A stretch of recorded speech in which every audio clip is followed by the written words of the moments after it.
Hello, everybody. Welcome to Coffee, Cancer, and Cocktails, our new version on YouTube. I'm Pam, and I have with me today my sister, Kylee Reed, who is visiting from, I always say, New Jersey, Philly area. It is. I live about 20 minutes outside of Philadelphia in New Jersey. Okay. We claim Philly. We definitely claim Philly. I should know that. Being your sister. Well, however, I've never visited you no, there. So, it's fine. anyway, I'd rather come here. Yeah, so. She used to live here, and now she lives there. So, today, this is going to be a really cool episode. I call them episodes. And if you're brand new to Coffee, Cancer, and Cocktails, which we all are because it's brand new. It's Congratulations. Thank you.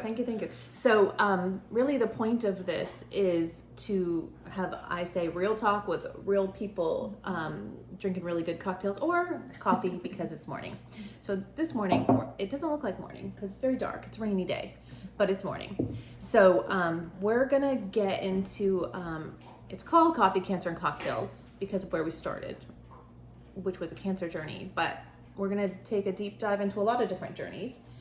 And today we're going to dive into Kylie's journey, which is with food.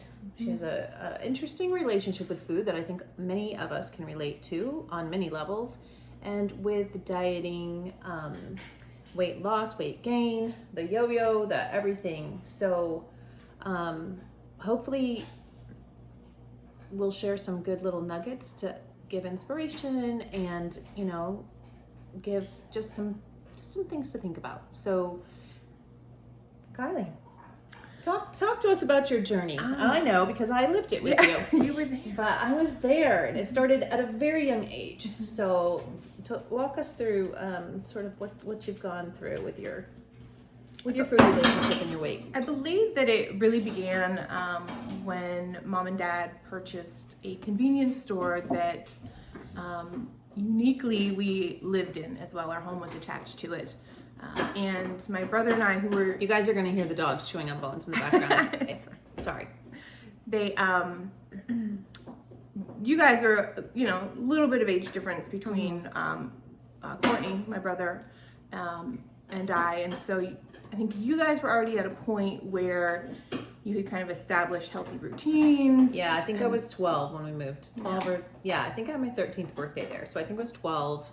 And Kylie's 9 years younger, and Courtney's 10 years younger, and Jody's 2.5 years younger than me. So we have like two different sets of siblings. So Courtney and I almost immediately it was like Christmas morning every day. What are we gonna put in our stocking for treats? And we kind of had run of the house. I mean, my parents had several businesses that they were running, and we began just eating the penny candy and everything that was available to us. It was a store, you could go get what you wanted.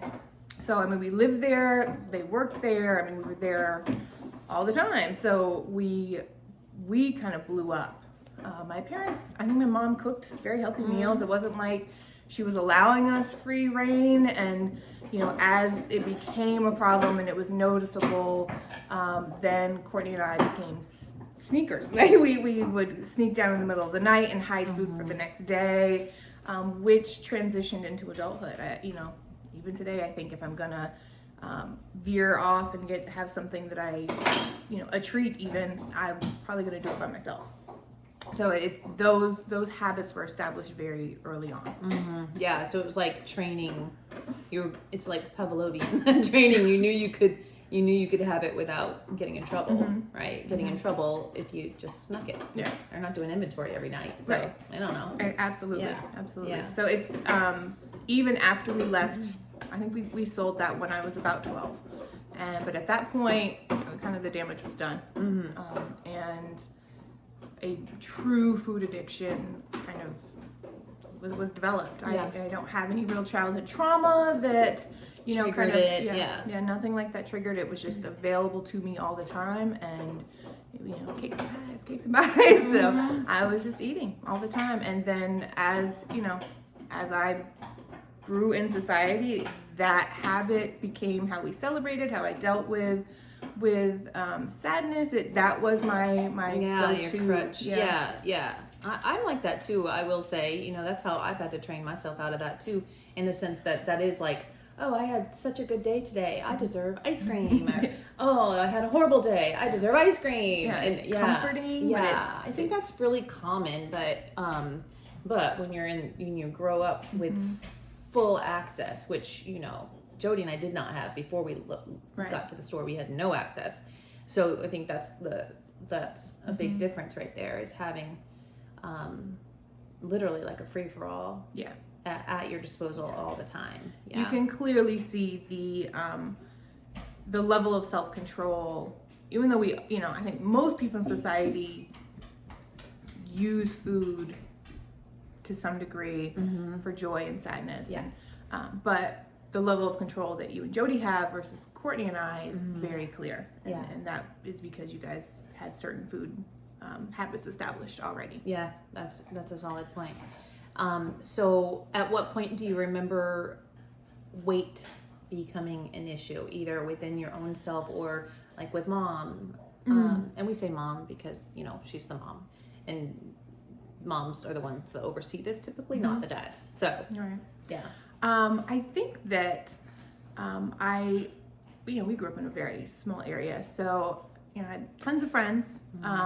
Within my school setting, it only became an issue if somebody got mad at you, and then it's like, well, you're fat, and then I come home and be like, oh, that's right, I am, So, And when how old do you remember, like, what's your earliest memory of that? Probably 8. 8. Probably 8. I played sports. I loved softball. It was always very active. We were always outside playing. So I don't feel like it hindered my ability to move around until a little bit later on in life. But mom was definitely the catalyst to trying to get change. It was the Get in Shape girl, Christmas presents with the leotard. And I remember, were there videos or something? There or were was it videos, just the outfit? yeah, I think there was videos involved, and then several Weight Watcher attempts. Yeah, and I feel like I remember mom having you in Weight Watchers when you were like 5. I don't remember that, but maybe you probably remember more than I when it comes to that. Yeah. I do remember a hypnosis session that it was like it was a hypnosis, but it wasn't just people were, I think, for cigarette smoking, for everybody was there for different reasons. I don't remember that one. How old were you for that? I was probably 12. Okay. 11 or 12. Oh yeah, I was gone. Yeah. By then. Yeah, I didn't remember that one. She was constant efforts, and I think that we've talked about that since. There's some guilt involved in level of responsibility and having the free reign. Yeah. And I mean, as a mother now, I feel that responsibility for my children. So, I definitely can understand that. But she was kind of constantly coming up with something that she thought would work. And I think there's a difference because, in our area where we live, there's a lot of girls and boys who deal with anorexia and bulimia, and that's trying to, and it's just maybe the time frame also. If there's a difference between the moms who are on their kid because they have to be the skinniest, the prettiest, the the best, all that triggers all these eating disorders, but that in mom's view, it was really trying to keep you from becoming overweight or obese, right? So it was more of a health thing than you have to be skinny to fit in. Absolutely. I think it was health driven, and fear. I think that growing up in Vermont, a lot of people are overweight. It's dairy, but then Jerry's and I were very close. Yes. Yep. So we had free reign to that too. By the way. Yeah. I ate many pints of ice cream. Ben and Jerry's and cheese and just lots of just foods, maple syrup. That a lot of people are overweight there, and then it's dark and cold and less ability to be active so many months out of the year. You get to layer. Yeah, to layer a lot. layer. Now I don't do your jackets. So, you know, I think that there was a little bit of that, as well as, you know, not having to fit in, but also trying to make sure that, because I think the effort for me was more than it was for Courtney. And I think part of that is understanding that the world was going to be less kind to a female. Yeah. I was going to say it's a boy-girl versus situation where it's not as big a deal for boys to be a little chunky. And he was always working and active, and so I think that he'll just shed it off. And but I do think her efforts were always with good intention and not be the best.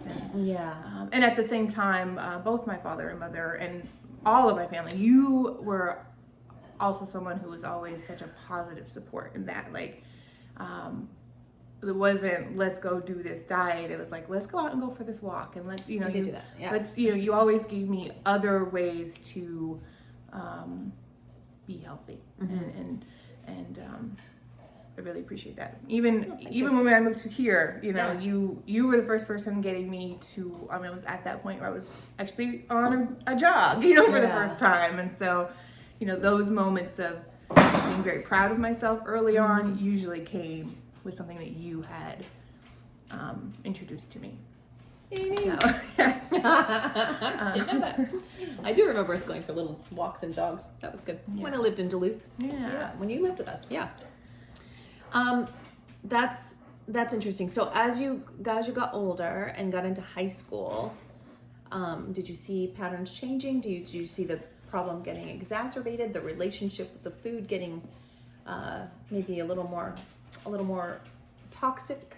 I would say that there became a period. Well, I think I can touch on this at this point.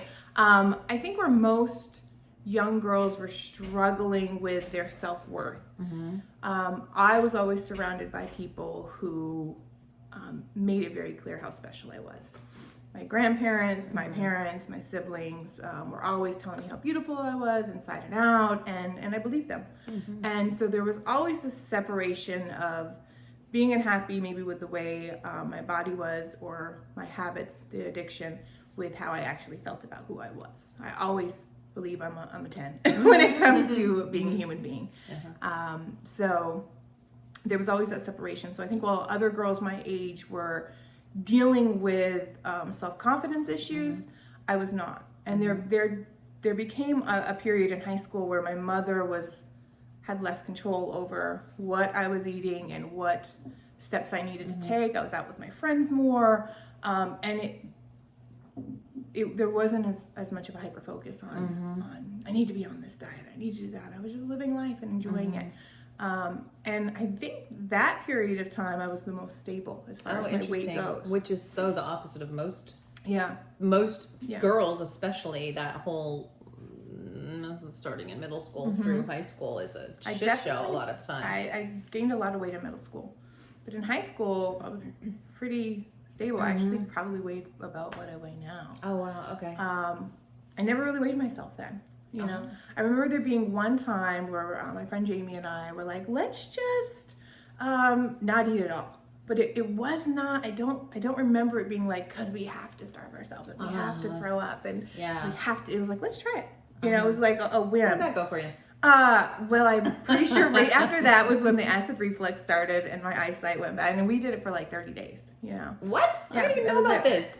Yeah, it was like 30 days, and we're like, we're gonna throw up, and it was such a casual thing. Wait, you were eating and you were purging, or you just weren't eating, or you were like Both. anorexia, bulimic. You Both. eat nothing, and then if you ate anything, you'd throw it up. But yeah, if we weren't binging, but if we ate, we're like, we'll just throw it up. If we have to eat, well then we'll throw it up.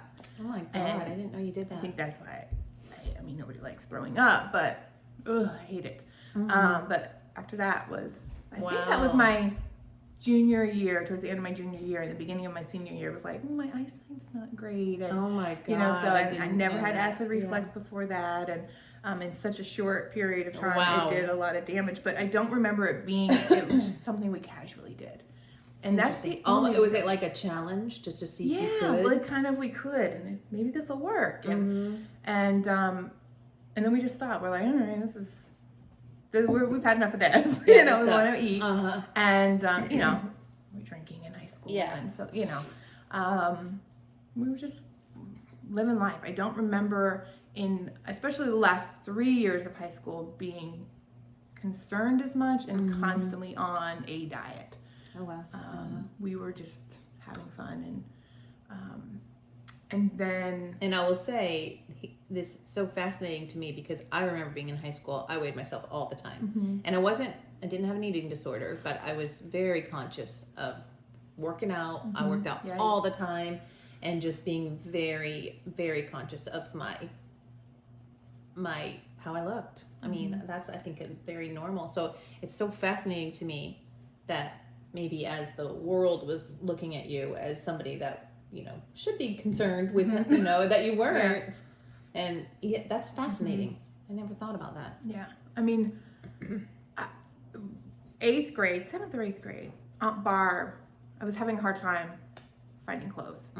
And my aunt, who was a beautiful seamstress, she took and we went out shopping for fabrics and basically made me a whole new wardrobe. Oh, wow. From scratch. I didn't know that either.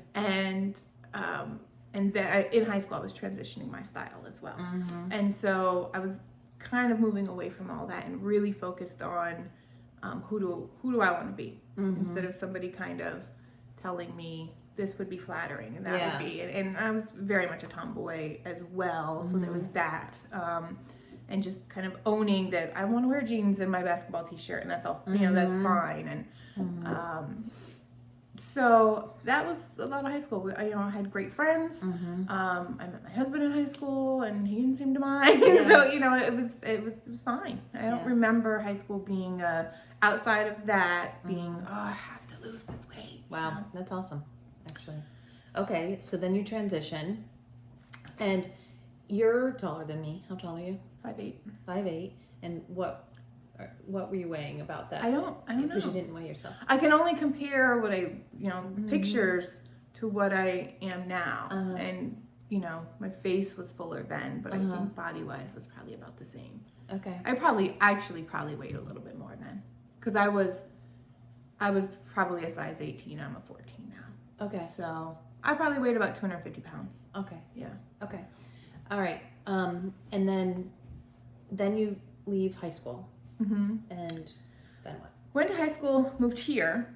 Was going to come down here and go to school, and that didn't quite work out. So began working, and I was working. You know, we were working in a restaurant, and We worked together. Yeah, it was great, and you know, on my feet. So I was moving, and there was, you know, an ice cream bar. I love ice cream; it's my favorite thing. Big old ice cream bar there. Yeah.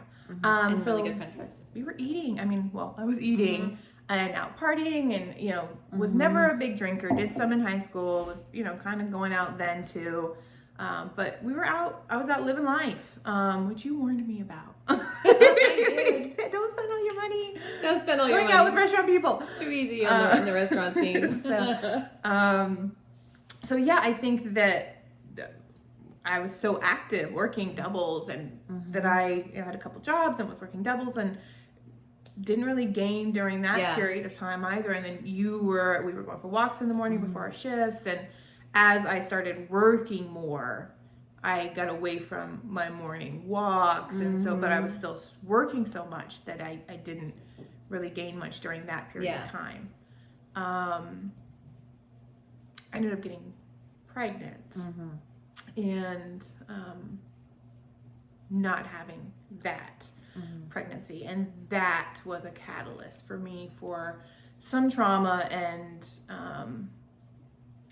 things that I needed to work through emotionally. And I turned to food once I moved to Providence. So my husband was graduating a year behind me. He was supposed to come down to Atlanta. He ended up going to school in Providence, Rhode Island, so I went up there with him. And at that point, the trauma, not understanding that trauma at that point, carried with me. And also going from working to a very stagnant school life, smoking weed and having snacks all the time. We lived right next to kind of a Walgreens, so we were getting little Debbie snacks, and And I gained a lot of weight that first year. I remember getting off the plane and Rachel picking me up, and she was like, I didn't even recognize you. I think I gained like 80 pounds that first in year. a year. Yeah. Yeah. Wow. So, and, it was just a mixture of being very stagnant and my eating habits still being there, but not having the activity to kind of counteract it. And then using food as well for working through the guilt that I had with the pregnancy, and I gained a lot of weight. Yeah. And so I think at that point I was about 330 pounds. Okay. Yeah. And then I know just because I'm your sister that continued, and you were constantly working on it, but it was almost like from outside looking in, but let me know how you feel about it. You could never sort of get on top of it. No. And so what was happening with all that?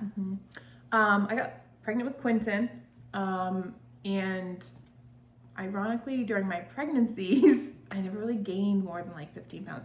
When it was somebody else that I had to be focused on and aware of and care for, I became very much in charge of it. Like, okay, the doctor said I can't gain a bunch of weight because it's not healthy for the baby. So I was like, that makes sense. Very in charge of it during that period of time. So there was those points where I was pretty stable. Tried Weight Watchers a bunch, and I know Weight Watchers works for you. It doesn't work for me, and the system has changed so many times. But at that point, I was using my little 33 points for well, I'm gonna eat what I want for my 33 points. And, so there's a way to cheat the system. I'll figure it out. So I didn't like at that point the accountability of the meetings. And oh yeah, I was young. I was 23. 24. Yeah, that was always intimidating for me too. I don't do that in meetings because that whole stepping on the scale and we got married when I was 23, and that process was frustrating. Not being able to. I found a dress like that I randomly ordered. Like, well, at that point when I got married, I probably was almost 400 pounds. When you got married. And how old were you? 23. 23. Yeah. So somewhere around 400 pounds. I think my dress was 24, 26. And it was just something that I had to. It was the only one I could find that I could afford, and so it wasn't like you were like, oh, that's my dress. Yeah, there was none of that. That's my option. Yeah, so it was kind of dulled, the whole experience it takes the for me. excitement out of it. Yeah, and I remember always in my head being like, I'm doing this over the way I want it when I can someday. Yeah, and at that point, because you've always had this very strong sense of self-worth, where was your head then when you're trying to find a dress for your wedding? My food addiction and my inability to overcome it has always made who I believe to be a very confident, and if I set my mind to something, I can go out and achieve it, and I'm very driven, and let me check off my list and get it done. And I've never been able to do that with weight, and that is the one area of my life that makes me feel weak. And I don't like asking for help from people because there's a sense of weakness that it can drive with me, and so that feeling of weakness just caused me to kind of eat more. It just exasperated this. Well, I'll go eat my feelings of weakness, and so that you feel bad about yourself, so you're gonna punish yourself, and it's almost like. I've done this myself, where it's like it's almost like a mashup of being consoled by the food, but also punished by the food. Yes, absolutely. Yeah. Even in the midst of eating it. Yeah. Where you're like, I'm a piece of shit because I'm eating this, and I have no what's the word? Control. There's a oh my god. Willpower. I have no willpower. I've felt that way so many times, but then you're like, but this sucks and it tastes good and I'm just gonna do it. Yeah, there's such a it's just I think many, especially women, can Coda, you're being annoying. can relate to that no matter what size you Yeah. are. But that's, I'm sure feels probably more extreme in those moments, because we were talking yesterday about the problem when you have a food addiction, right? Is that you have a different kind of addiction, whether it's drugs or alcohol or sex or whatever. You can get all the alcohol out of the house. You can get, keep yourself away from drugs. That just, if it's out of sight, out of mind, it makes it easier. But you can't remove the food from your house. Right. So you can stock it with healthy options, but everywhere you go, you're surrounded by the food. Everywhere you go, everything you see, whether it's social media, TV, you're driving down the road, there's McDonald's, delivery trucks. Juicy cheese dripping out. It's understanding, and a lot of people think being overweight means you don't have an understanding of what's going on with the food addiction, or I'm acutely aware of what the food is doing to my body, and how, even chemically what it's doing. It's releasing the same chemicals as heroin does in your body. That's what sugar does to you. And so when you have that addiction and you're driving down the road and you see a hamburger or ice cream, it's triggering you, just like if you were sitting next to a bottle of vodka. So but like food, unlike liquor, you can't escape it. No. Those are decisions you have to make. You have to have food to survive. So they're decisions that you have to make all day, every day. And which has got to be kind of exhausting. it is exhausting. And frustrating. Yeah. It is exhausting. And it's the understanding that I've had to finally get to, that no matter how far I get on my journey physically, the mental side of it will be there. I will always have to be making these decisions.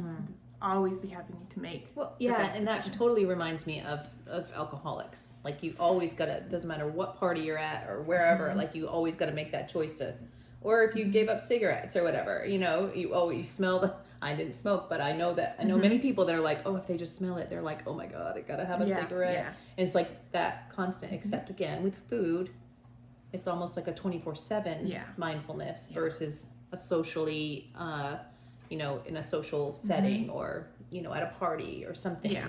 So, that has to be super exhausting. I think so. I was raising Quentin for the first few years. Again, still just eating, trying, a few things here and there, knowing I wanted to lose weight. Yeah, I remember you doing juicing and a whole juicing came after Kylee. There became a shift where I started, thanks to Netflix. I went on the HCG, which was pretty effective. I lost 30 pounds in 30 days. I gained it all right back, but I started looking up different approaches.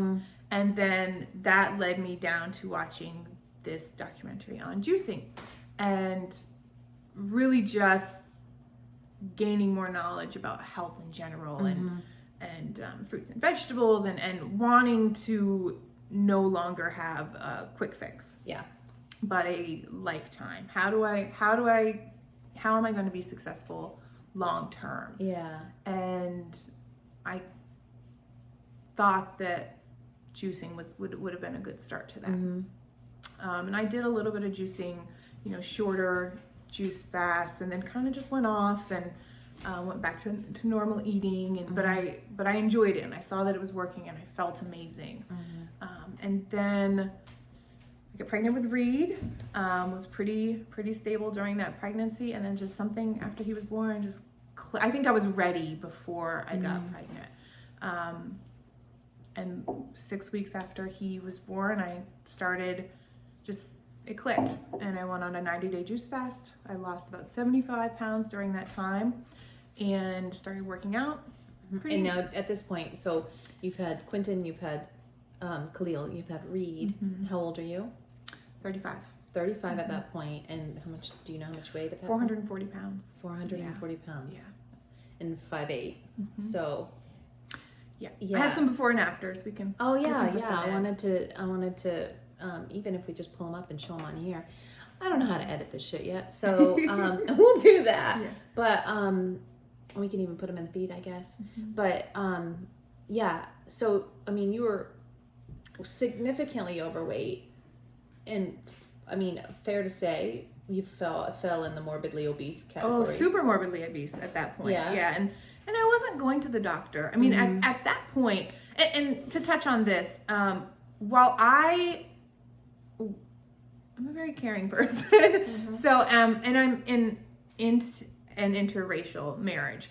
So there are stereotypes that go with that you know, the white woman tends to be overweight, and I hate filling stereotypes, and so that always stuck with me. If we would go out, I'd be like, oh, and you know, and so you know, there was just things I was always aware of, how my presence was probably making, even if my loved ones weren't embarrassed, that other people were embarrassed for them. And so, you know, I would do less with my family and be around less, outside of my one friend who was also overweight, and she didn't care, you know what I mean? So I did less with other people, not because I wanted to and I cared, but I didn't want to have them have to deal with the stares, or you know, from other people in position.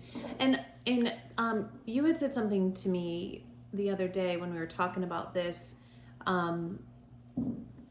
just the whole idea of, I'm sure, being out, the judgment. So if you're at a restaurant and someone sees you, it's like, oh my God, like feeling. And again, I do this, and it's just my own brain. If I'm, you know, not where I want to be with my own weight, and I'm out and I eat a burger and fries, I'm like, are people staring at me? Like, am I being judged? And so what kind of how is that for you? I mean, at 440 pounds, when you go out to eat, you have to be aware of, am I going to fit in the booth? Will the chair hold me? You know, so many factors. Can I get to the bathroom? You know, like, there's so many things at that size that you have to be aware of when you're going into a new space. And then you sit down to eat. That's a whole nother psychological brain. And then you sit down to eat, and you're like, okay, well, I know what I want, you know, but everybody else thinks I should be eating a salad. To be feeling like I'm doing what I'm supposed to be doing, and like you're working at it. Yeah, like if you're not working at it, then, you know, what are you doing? Yeah. You know, how dare you be comfortable at this size? Right. And we see this on social media. There's a big movement towards body acceptance, and the pushback is, how dare you be happy? Yeah. How dare you be happy and accept where you're at? And if you do, that means you're accepting unhealthiness. And it's like, no, that's not. You have to freaking love Lizzo for all she does. She's awesome. And I was just thinking of somebody else. I do love how there are a handful of companies now that are really using plus size models, and well, even I love that they do this now, like Old Navy and Athleta and those places. If you go on and even online, it says, look at how this looks on a size 2 or a size 10 or a size 18 model. And I love that there's those options now. Absolutely. But that's very recent. It is very recent. But I mean, it's sad because the majority of people in this country and other countries are overweight. I mean, it's size 8 is not the norm anymore. And it's, you know, it's just not. And so it's I'm glad that society is catching up, but you know, you have to accept who you are, and the more you fight against it, the more you're going to struggle with it. So I think accepting and enjoying where you are, no matter wherever you are in life, body-wise or whatever you're dealing with, learning to find the joy in the days and accepting where you are doesn't mean you're not ever going to work on it. But the more you find the joy in your days, day to day, the easier that transition is going to be to move out of. Well, yeah, because if you're constantly like shitting on yourself and being like, I'm a loser, I'm, you know, I have, again, no willpower, you know, it could be easy to get into a super negative spiral that, I mean, I'm sure that's how people end up on my 600-pound life, because they're just like, screw it, I'm just going to eat 5 Big Macs. Yeah, screw it. Everybody thinks I'm a fat ass anyway. I'll just go with it. Yeah, I can totally see how that would be easy. That would be not, it'd be easy to fall into, but super hard to fight against also. Super hard. And, not to go down a path of spirituality but understanding the resistance, the more negative energy you're bringing into something, the more you're going to be presented with that. So finding the positive and the joy is how you make the next step. So yeah, I think that eating out was tough. I certainly did it. You know what I mean? I certainly did a lot of it. I didn't even think about the whole idea of trying to figure out if you can fit into the booth. I mean, I went to breakfast the other day. And it was like I was going to have a business meeting, and I'm like, I didn't even have room to like have this notebook with me. I was like, and you're just like sliding. The booths were like that big. I was like, holy shit, who can even fit in that? Yeah. So yeah, that would be. So I'm just curious too. Like, if you're going in and you see the hostess, are they like, where are we gonna put her? Yeah, absolutely, absolutely. And you just go through life, and you can immediately tell by the way people are dealing with you how kind they are. You know, we've both done hostess work. You know, and you prefer a booth or a table, but you don't always have that option. But the people who are going to ask regardless, are understanding. Yeah. Or it's you just go through life understanding that there are people who are just more kind and understanding than others. And so yeah, the booth is tricky, but also the chairs could be tricky. Like are the chairs gonna hold me? Those plastic lawn chairs are like my nemesis. Broken. We have them at our house now, and I'm like, I'm not sitting in those. I've had a bad experience. So yeah, it's how sturdy is it gonna be? So you kind of go into places that you know. Yeah, so you know. Avoid having totally. that. I can see how you totally just stick with those places, which also then limits your life and experience. That sucks. Yeah. I mean, even now, there's things I want to do, and I still have to. What's the weight requirement? What's the, you know what I mean? And I don't fit into that category any longer, weight wise, where if a man can do it, I can do it, because the average man is gonna, you know what I mean? But I'm like, let me go do the research and make sure, because I want to avoid any embarrassment. Exactly, it's the whole embarrassing thing. Okay, so let's start. So you started the journey very, very young, and then then got your pregnancies out of the way, let's say, because that is a time that most people, I know I gained a crap ton of weight, but you didn't. And then you started the juicing, and at that point you said what, 440? 440, and before that, any of the efforts that I had made, maybe 30 pounds was the most I had ever lost. But then gained back usually, and then some. Yeah, like a normal, that's what happens. Yo-yo. Yep, you always gain it back, and then some. So I started a juice fast, lost the 75 pounds, went to sign up at the YMCA, was there about 5 days a week. Zumba became my new drug of choice. Yeah, which is good. Yeah, and was doing weights and sauna, and was very limited. So once I transitioned out of the juicing, I was very limited. I ate pretty much the same thing every day. I mean, it probably isn't realistic for most. It certainly wasn't the healthiest approach. I was eating like tuna fish and so eating mustard. healthy. Yeah, like I was very limited on my calories. I realized if I and went that's over, probably like a control thing. So if you just stayed in this controlled pocket, you wouldn't. Yeah. If you have to stop, I know I do the same thing. If I have to stop and think about what am I gonna have, I'll be like, right now I'm super hungry, so I'm gonna have blah, blah, blah. Instead of being like the chicken deli meat with the mustard. Yes, there's 0 points in mustard. I can't have mayonnaise. I totally get that, because anytime I'm dieting or even on Weight Watchers, I always have hard-boiled eggs, deli meat, like the things that are easy that I know I won't stray from. Right. Yeah. And in the less thought I had to put into it, because I realized once I went over a certain amount of calories, I wasn't losing, and that was low. Like it was like 800 or 900 calories. Oh, I was gonna ask you that. Like, and what were you living on while working out? Yeah, while working out. And if I went over 1200, I wasn't losing. So I was like, all right, well, I know that this is in my daily caloric needs, so I'm just gonna eat it. And everybody's like, how can you eat the same thing every day? It doesn't bother me at all. Even now, I'll be like, same salad every day. Yeah, it doesn't bother me either. I love food and I like variety, but I can absolutely eat the same thing every day. So I was in that routine, and I had a 6-week-old when I started this. So I was taking him to the gym, bringing him to the gym daycare, and it was for someone who never really put a lot of energy into myself, self-care wise, that was hard.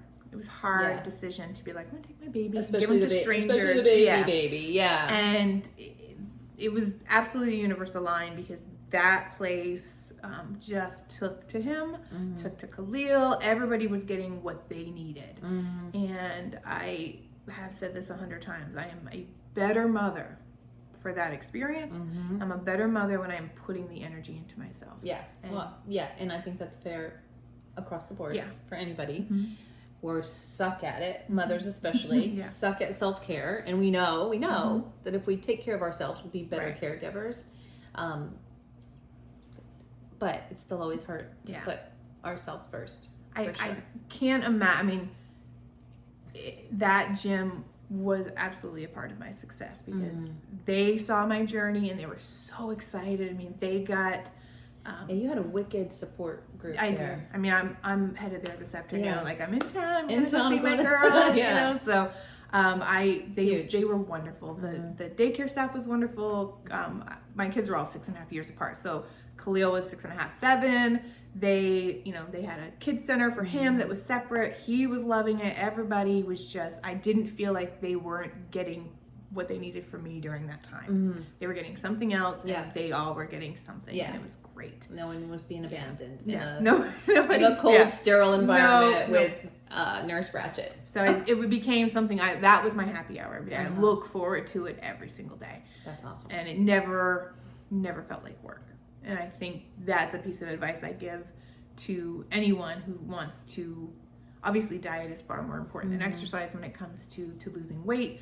But if you are going to exercise, find something you enjoy doing. It should not feel like work. Yeah, or that it's like you dread it, going like, oh, I've got to get this done. I mean, you want to feel like your body's working, but you don't want to dread it. Yeah. And That's great advice, because there's a million options. There's a million options. Now, I tried Zumba a couple times, and I looked like a complete asshole trying to do it. So Emily always would try to come. I'm like, no. Unless the lights are off and I can do it in the dark, I'm not.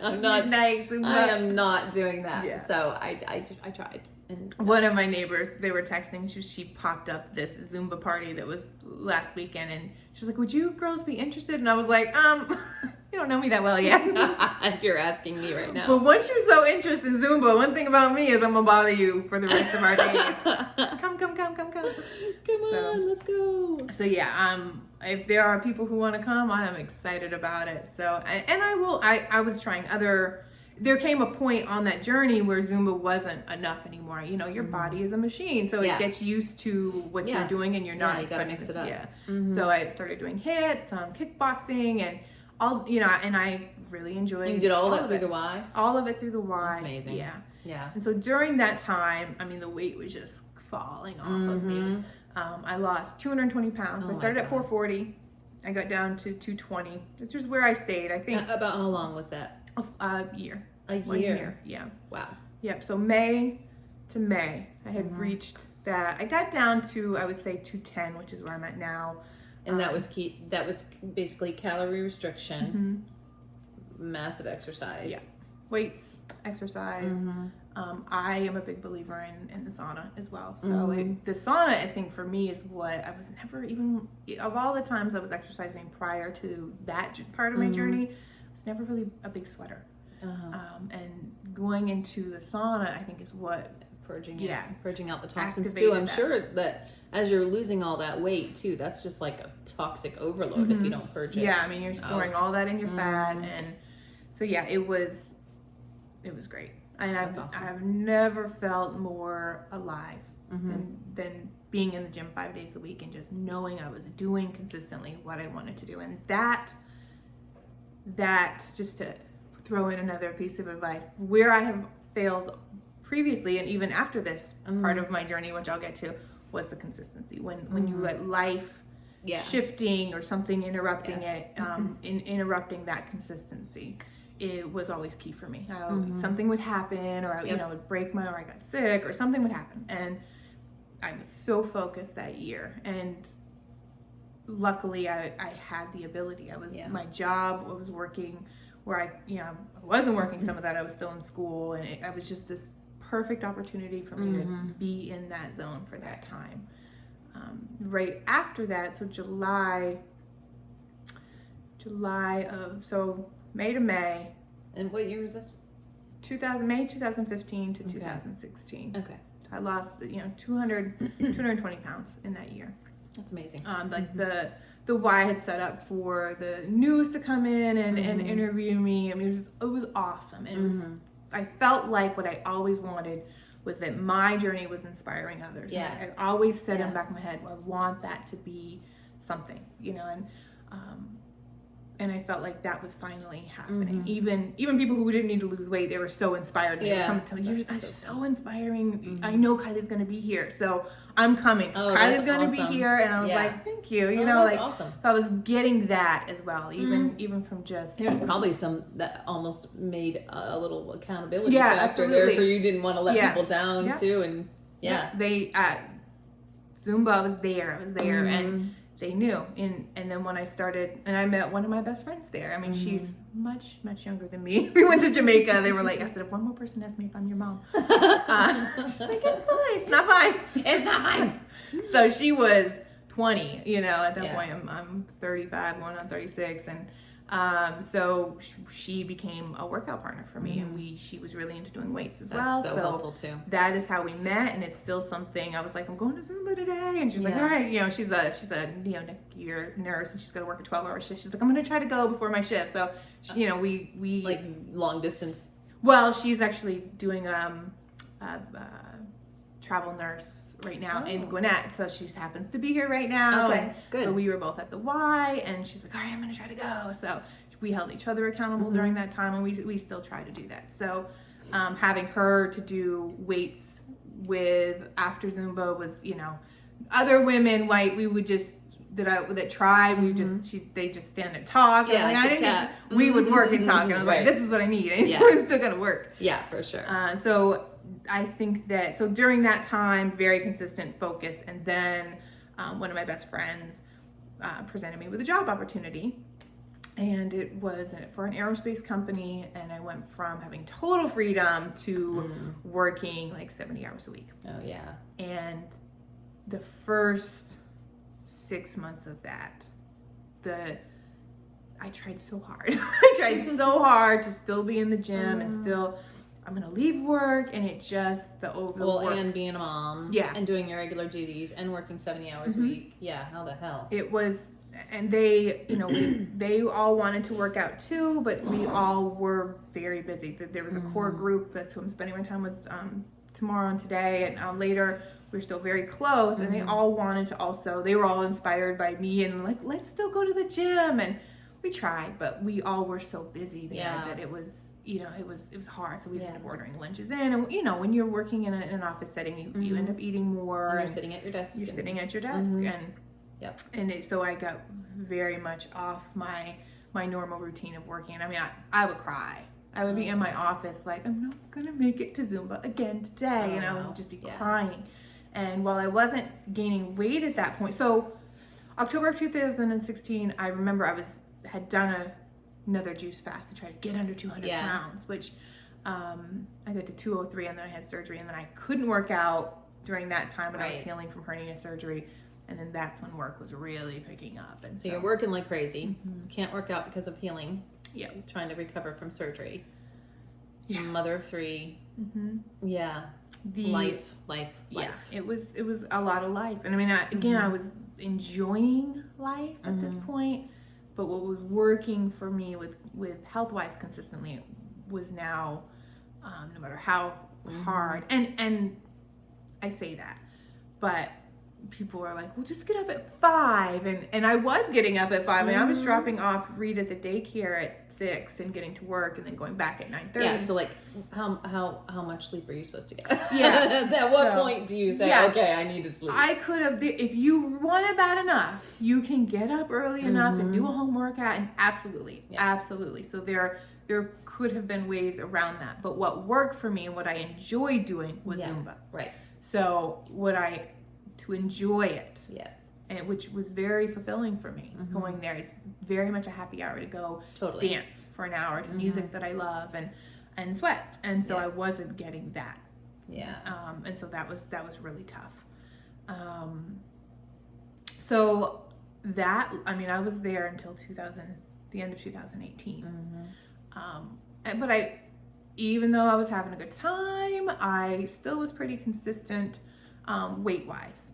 So I had gotten out of 203, but almost immediately, you know, meds after surgery and stuff, hovered around 210, 220. Okay. And then April of 2018, I got into a car accident and was on some steroids. So I went back to the doctor at 2 weeks for my checkup, and I had gained 20 pounds in 2 weeks. Oh my God. And I just broke down. Yeah.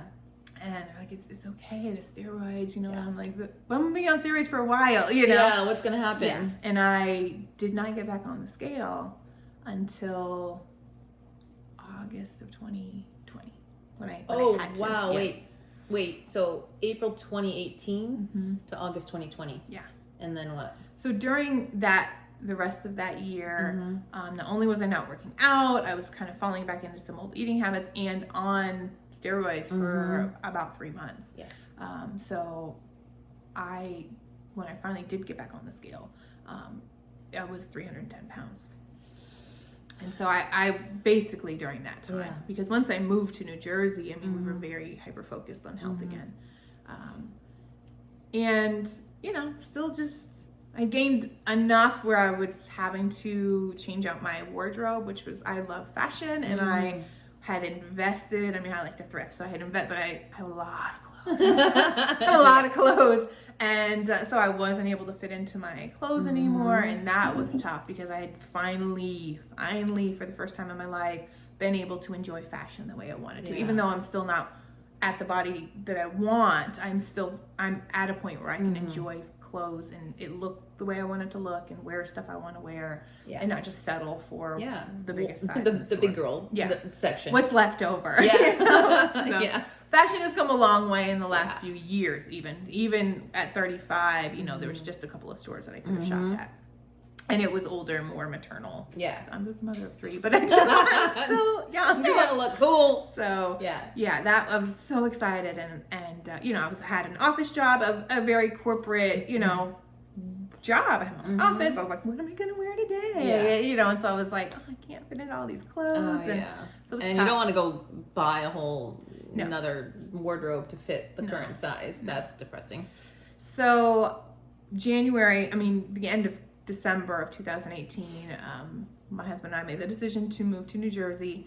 We, 70 hours a week, a lot of the day-to-day care when they weren't in school or daycare for my younger two was falling onto Quentin. My husband had moved to New Jersey. Wes had moved to New Jersey and was running the business, a window washing business in New Jersey. And so we made the decision that we were all going to move in January of 2019. So packed up, we moved, left my job, and your family, by the way, and my family and friends. So rude ass. that's why I'm like, I'm coming back to Atlanta. Any chance I get. So that was tough. It was very tough. While I was so excited to be connected with my husband again, almost immediately of being there, I felt extremely vulnerable. And this might be a conversation for another day. But the leaving, being an independent woman, having a job where while I was working 70 hours a week, it was the most money I'd ever made. I could support myself with or without a man, which, it's fantastic. Yeah. So leaving that and then going to this, new state and, whole new opportunity that we were now in charge of. This is going to be our business and it's up to us to make it thrive. So that, I felt very vulnerable. Yeah. But excited at the same time. Very excited about, I believe in myself. So I knew that we could make this work. So February, my husband's journey was also, I mean, he's never struggled with weight at all, but had just given up bread, and he was doing, becoming a yoga instructor, so he's, you know, hyper-focused as well, and so I was like, this is gonna be great, you know, this is gonna be great, Perfect. we're finally on the same path, and so we did a smoothie kind of fast that February, and then March 1st, we decided we were gonna become alkaline vegan, and kind of never looked back, and so my diet changed drastically. This month is 2 years? 3. 3 years. Yeah, 2019? March 1st will be 3. Oh, yeah. wow. Yep. Okay. So Which is pretty drastic. it is. I mean, I was meat eater for you know, dairy. Giving up dairy was hard. It was very hard. I had already given up milk during that juice fast, my original juice fast. Once I had went on the juice fast and then introduced milk back into my diet, that was the first time I ever realized what bloating felt like. I was kind of in a constant state of bloat before that for my whole life and never knew. And I was like, oh, I don't like this feeling. And so I had given up milk at that point, and we switched the whole house over to almond milk. So that was already a shift, but giving up all of dairy and Ben and Jerry's. So, and then meat and then alkaline vegan is even a little more restrictive. We've gotten away from that when we're out and about eating, but at home we still try to stick to it. So went to a very restrictive diet and felt amazing. Felt amazing. I still was not on the scale at this point, so I didn't know what I weighed. I could tell, and then fasting, water fasting is a part of that lifestyle. And fruit fasting and all different types of fasting. So there was things that I was doing. I did a 2-week fast in May of that year, and kind of cured my nut allergy from that. So it was such an exciting time to be exploring food for nutrition and curing different ailments and things like that. Excuse me. Versus as a crutch or a reward / punishment. And my taste buds were changing. Interesting. So while I was eating healthier and not missing the standard American diet, my love of food was shifting, but still growing. Oh, okay. I love food more now. You know, I love healthy food was now tasting amazing to me. My asparagus and things that I never would have eaten before. I've been like, oh, you know, now I'm like, oh my gosh, I love it. You know, so it was very much a mind journey as well during that time, because I was like, I'm so excited, you know, I love eating these foods. And so the amount that I was eating was probably still too high, even though it was salads, it was a big salad, you know, so it was, and I was just concerned that I wasn't concerned, I was focused on the nutrition that I was getting. And so if I lost some weight, it'd be like probably 10 pounds here or there. I could tell I'd lost a little, but then it was just back and forth. And then I introduced intermittent fasting, and of course I'm always very hardcore with something. I'm going to go to the extreme measure. So I'm going to do the 4-hour. And so I could tell I probably lost again 15 pounds, but nothing was really working to lose any significant amount of weight. And I got very, very frustrated. And I was like, I am working out. I'm eating healthier than I ever have. It's not working. Yeah, that's super frustrating. So at that point, I was like, all right, I'm, you know, new doctor, knew everything, because I hadn't, you know, in a new state. And so I went to the doctor, explained what was going on, and she ran all these tests. We even kind of looked at, could I be premenopausal? At this point, I'm 40, you know, and, you know, came back in a couple weeks later after running all these tests, and she sat down and she was like, I have great news. And I was like, okay, you know, she's gonna have some diet pill for me. What's the solution here? And she was like, we ran all your tests. You're one of my healthiest patients. And I was like, okay, you know, so what are we gonna do? And she was like, I said, you know, I can't fit in any of my clothes. And she was like, well, I'm sorry you can't fit into your clothes. I'm not worried about your weight at all. Oh my God. And I just started crying. Yeah. And I was like, I came here for a solution. I need something. I can't just keep going back to what I'm doing, because I know, I would say that all the years of losing weight or trying to lose weight and having the frustration surrounding that, never was I more frustrated than that 2019 to 2020, because I knew I could do it. I had already proven I could do it why isn't this working? Right. And so more frustration during that time than ever before. Yeah, that makes sense. Before I was like, oh, well, I failed again, and let me just go eat this. And, I was really working hard on not relying on, I'll have a smoothie bowl instead of, a pint of ice cream. But working hard on still maintaining the nutritional diet that I wanted to do, but it was not working. And so I just was like, oh. So was hard on myself. Like, I know I can do this, And she's like, I'm going to refer you to a nutritionist and they can talk more. She's like, it is at a bariatric surgeon's office. I'm not referring you for surgery. Do not panic. Don't think that. And I was like, all right, that's not for me. Yeah. I know I can do this. Yeah. And so I went there, talked at length with the nutritionist, and in pops this doctor. And the surgeon comes in and he was like, hey, I've been looking at your chart. And I was like, no, not here for that. Here to speak to him. And he's like, okay. And he was like, that's fine. He was like, I just want to say, you're a perfect candidate. And he was like, you're a dream candidate for me. And I was like, no, I know I can lose this naturally. Yeah. And he's like, but you're not, right? And I was like, no, I'm not. It's not working. And he's like, all right. And so we hit it off immediately. He's I've had some surgeries. He's my favorite surgeon. He's amazing. He was such an amazing guy. I've never been more open with a doctor.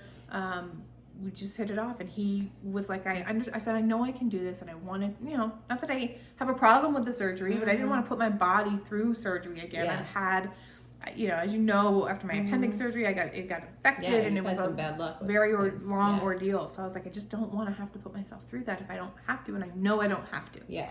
And so he was like, well, how about this? There's a 6-month process with your insurance.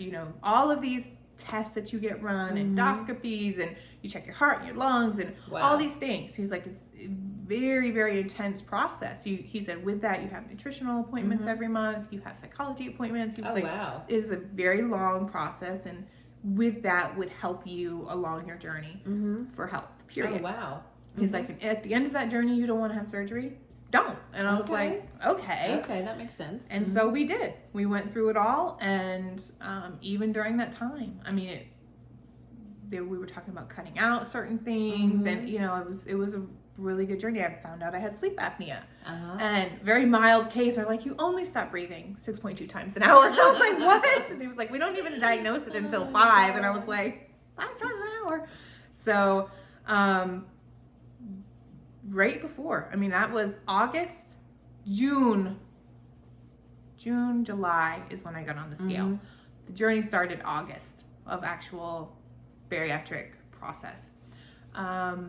December was right after Christmas.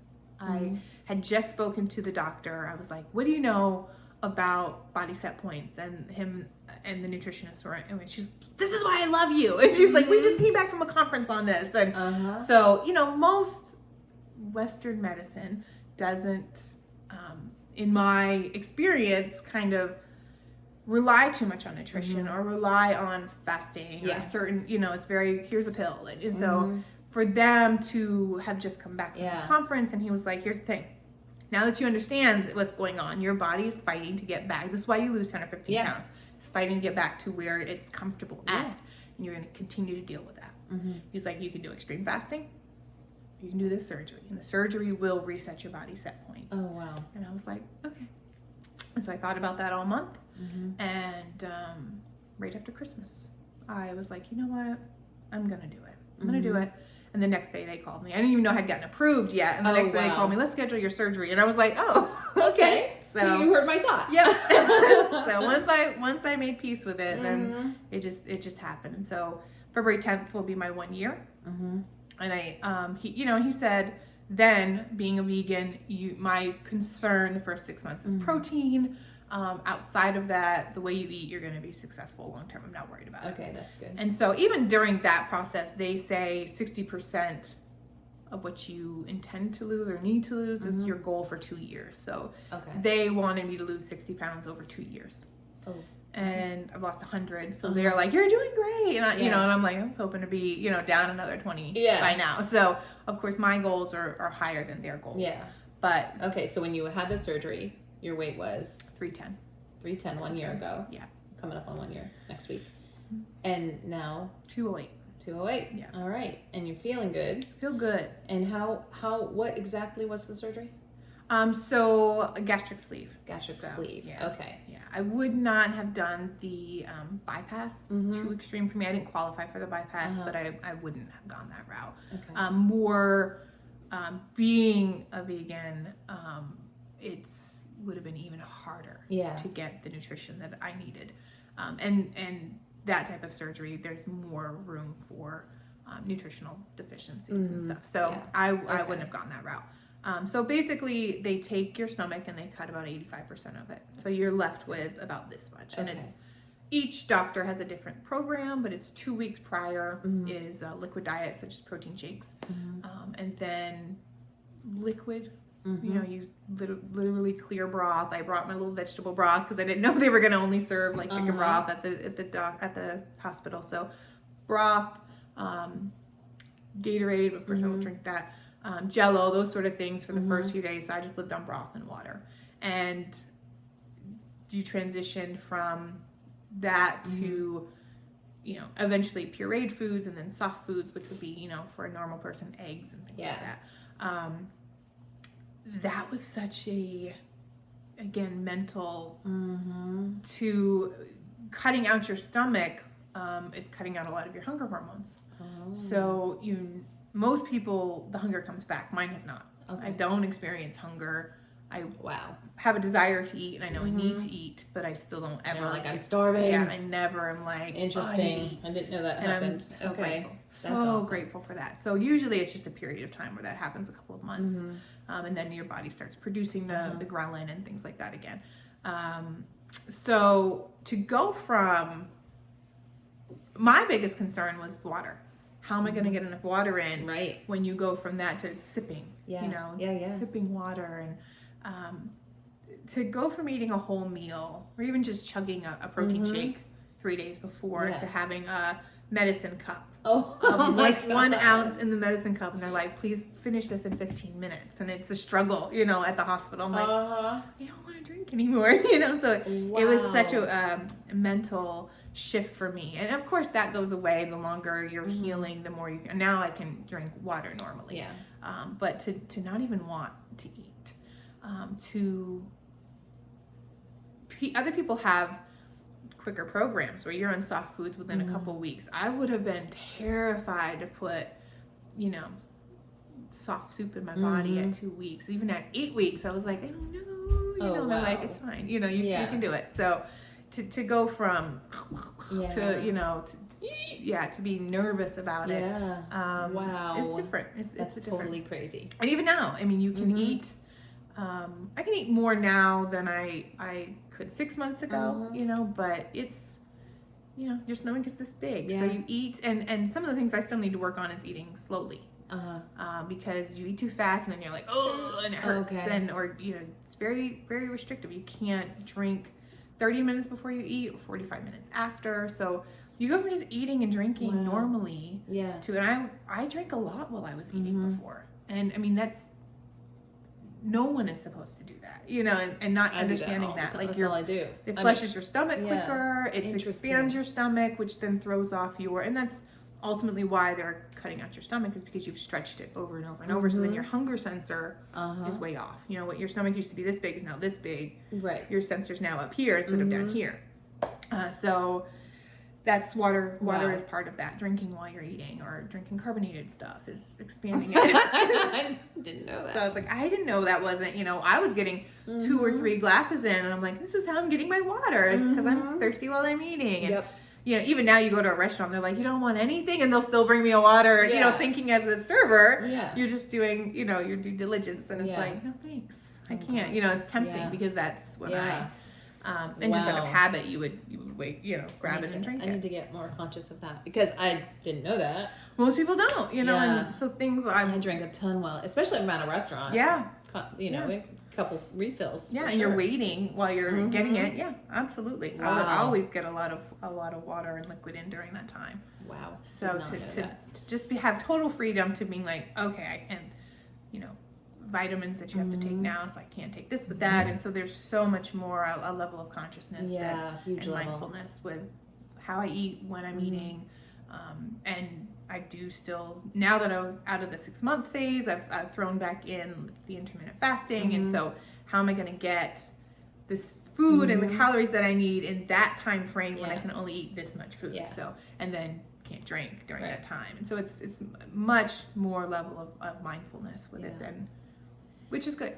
That is. It's crazy. I think, so I would say you're still very happy that you went the surgery route. No regrets at all. I think some people struggle with effects afterwards and sickness and some of that. I've had none of that. And I do attribute that to my diet, the types of foods that I eat. Yeah.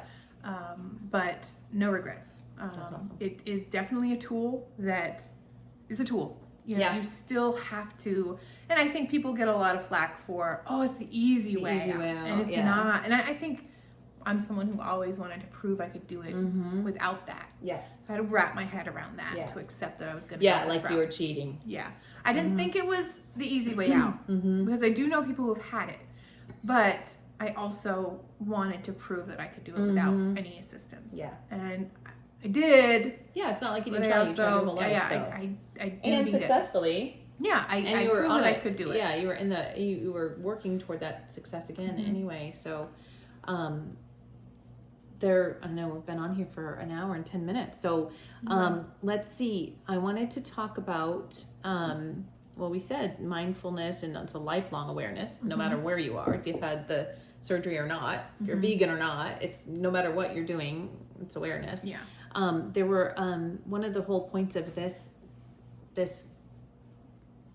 show, I don't know what to call it, is helping people, have a takeaway, have a walk away with something that is of value. I mean, this whole conversation is valuable, but if you think about key points, like something people don't know, this is, you know, why we started our Coffee, Cancer, and Cocktail Facebook page, is all of the real shit that happens in life with cancer, not just the, oh, here's how many times we did chemo and da da da. It's like the real shit, the roid rage and all that. So it's helping maybe others understand the journey and the emotions and the stuff that are behind it, and also like takeaways that makes life a little easier for others. So if someone were in your shoes, and there are lots of people who are fighting the good fight on their weight loss everywhere. Think about what, you know, little morsel or nugget you could offer. And I think it's really interesting how you said, and I can't remember if you said it last night or on here, how you feel a difference in the way strangers view you, even though you're the same person. Yeah. And so I think that, I have more zest for life and excited about being able to experience more things. Who I am at my core is absolutely the same person. Being morbidly obese or super morbidly obese, the world definitely treats you differently. And if it's not, you know, some man saying some crude comment or hearing a child or a mom saying something to their kid, that's why I don't want you to eat the ice cream. You know what I mean? God, doesn't matter if you're with your kids or what, you know, it happens all the time, or snickering. If it's not that, it's invisible. You're kind of invisible to the world.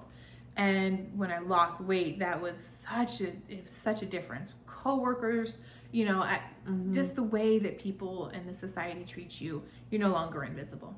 And they engage. And I'm someone who attracts strangers just randomly coming up and telling me their issues with their bodily functions. You know, random, my friends will like laugh like, there she is again. Yeah. So I have that interaction with people, but but I still at times felt very invisible. Yeah. And the world definitely treats you differently.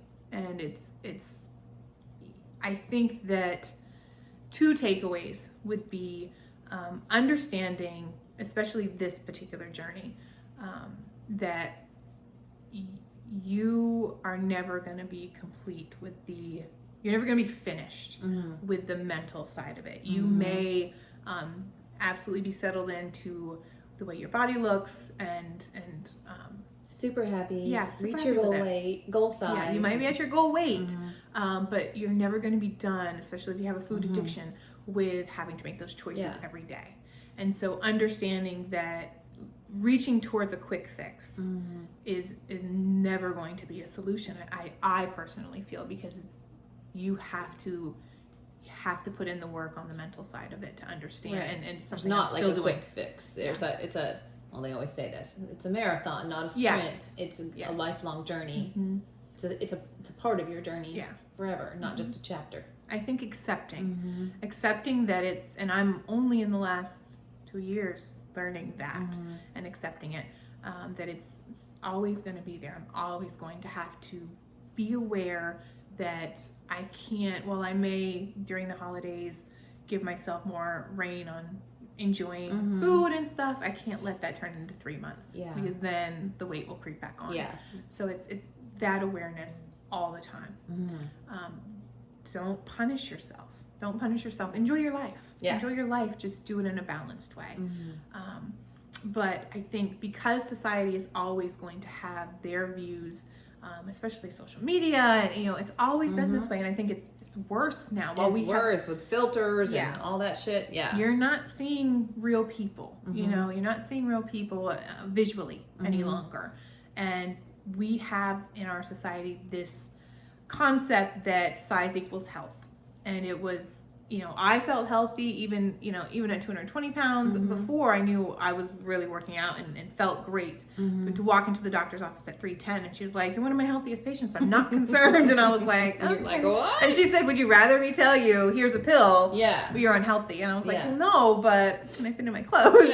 So understand that the rest of society is going to look and say, "Oh, well, she's a size 14, she's not healthy." And it's like, well, I'm healthier, most likely, than maybe the next. But I say that with my son, who's 18, who eats like crap, and he thinks because he doesn't have a belly that he's the healthiest person in the house. And it's like, no, what you eat, you're sedentary, that size does not equal health. And we talked about this earlier, but it goes to the whole point too. Like, you can be the skinniest person who's, what you were doing before, barely eating and throwing it all up. That's not healthy. No.